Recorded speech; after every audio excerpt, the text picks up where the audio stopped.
Bharti news, सीधा, सटीक और निष्पक्ष। नमस्कार और स्वागत है आप सभी का कानून जगत के सबसे खास शो लॉजिकल गुरु में, जहां हम हर कानून के बारे में आपसे विस्तार से बात करते हैं। आज के खंड में हम बात करेंगे भारत के 10 सबसे अजीब कानूनों के बारे में, जिनको सुन के आपकी हंसी छूट जाएगी। तो चलिए शुरू करते हैं कार्यक्रम बिना किसी देरी के। पहला कानून है motor vehicles act Hawking fine. Motor vehicles act 1988 के तहत बिना वजह हॉर्न बजाना एक ट्रैफिक वायलेशन है। नॉइज पोल्यूशन रूल्स 2000 के रूल 5 के मुताबिक स्कूल्स और हॉस्पिटल्स जैसे साइलेंट जोन में हॉर्न बजाना मना है। वेस्ट बंगाल में यह रूल काफी स्ट्रिक्टली फॉलो किया जाता है और वायलेटर्स को 100 से 1000 तक का फाइन देना पड़ सकता है। यह कानून नॉइज पोल्यूशन कम करने के लिए बनाया गया है, पर इसका इंप्लीमेंटेशन के कारण अजीब सिचुएशंस भी सामने आती हैं, जैसे कैओटिक ट्रैफिक जैम्स में ड्राइवर्स को पिनलाइज कर दिया जाना। दूसरा कानून है beating a drum law. Indian penal code 1860 के सेक्शन 268 के मुताबिक पब्लिक न्यूसेंस बनाना एक पनिशेबल ऑफेंस है। मध्य प्रदेश में लोकल रेगुलेशंस के हिसाब से बिना परमिशन के पब्लिक में ढोल या दूसरे लाउड इंस्ट्रूमेंट बजाना पब्लिक न्यूसेंस में माना जाता है। वायलेटर्स को फाइन या 6 महीने तक की जेल हो सकती है। यह लॉ शांति बनाए रखने के लिए फेस्टिवल्स के टाइम इंप्लीमेंट किया जाता है, पर अब यह लॉ इतना स्ट्रिक्ट हो गया है कि शादियों के प्रोसेशन के वक्त भी ढोल बजाने के लिए भी परमिट्स लेने पड़ते हैं। तीसरा कानून है flying a kite without a permit act.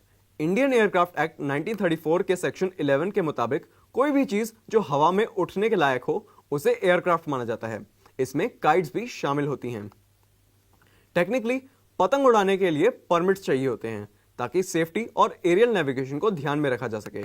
यह लॉ भले ही रेयरली इन्फोर्स होता है, पर मकर संक्रांति जैसे इवेंट्स के टाइम कंफ्यूजन क्रिएट करता है जब लोग बिना परमिट के पतंग उड़ाते हैं। चौथा कानून है no naming streets after living people.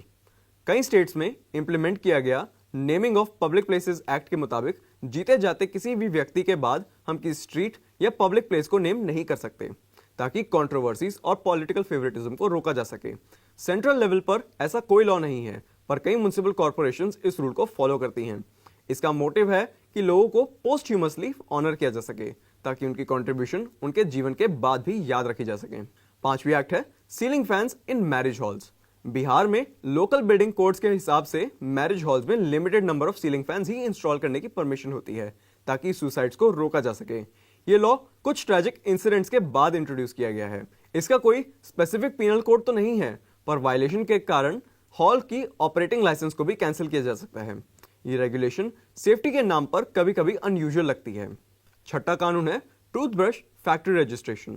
Factories act 1948 के तहत हर manufacturing unit including toothbrush factories को एप्रोप्रिएट अथॉरिटी के साथ रजिस्टर करना पड़ता है। सेक्शन 6 के मुताबिक फैसिलिटीज के लाइसेंसिंग और इंस्पेक्शन होना चाहिए, ताकि वर्कर सेफ्टी को इंश्योर किया जा सके।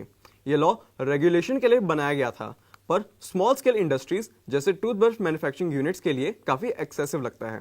सातवां कानून है single drink rule in Gujarat. Gujarat के प्रोहिबिशन एक्ट 1949 के मुताबिक टूरिस्ट को स्ट्रिक्ट कंडीशन के अंडर अल्कोहल खरीदने की परमिशन होती है। सेक्शन 12 के तहत 1 महीने में बस 1 बॉटल लिकर लेने की परमिशन होती है और उसके लिए लिकर परमिट्स लेने पड़ते हैं। स्टेट इस रूल को ड्राई स्टेट स्टेटस बनाए रखने के लिए फॉलो करती है, पर टूरिस्ट को डिस्क्रीटली अकोमोडेट भी करती है। आठवीं एक्ट है keeping elephants without a licence. Wild life protection act 1972 के मुताबिक किसी भी वाइल्ड एनिमल को इंक्लूडिंग एलिफेंट्स को लाइसेंस के बिना रखना मना है।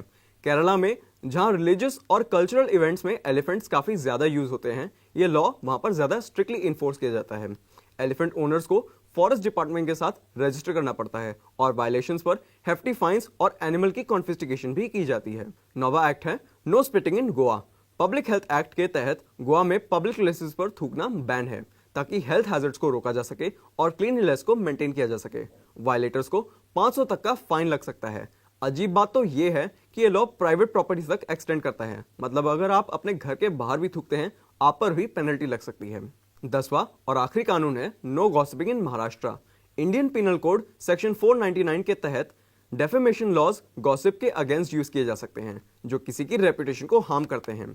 महाराष्ट्र के कुछ डिस्ट्रिक्ट्स में एडिशनल बायलॉज भी गॉसिपिंग को डिसहार्मनी क्रिएट करने के बराबर मानते हैं।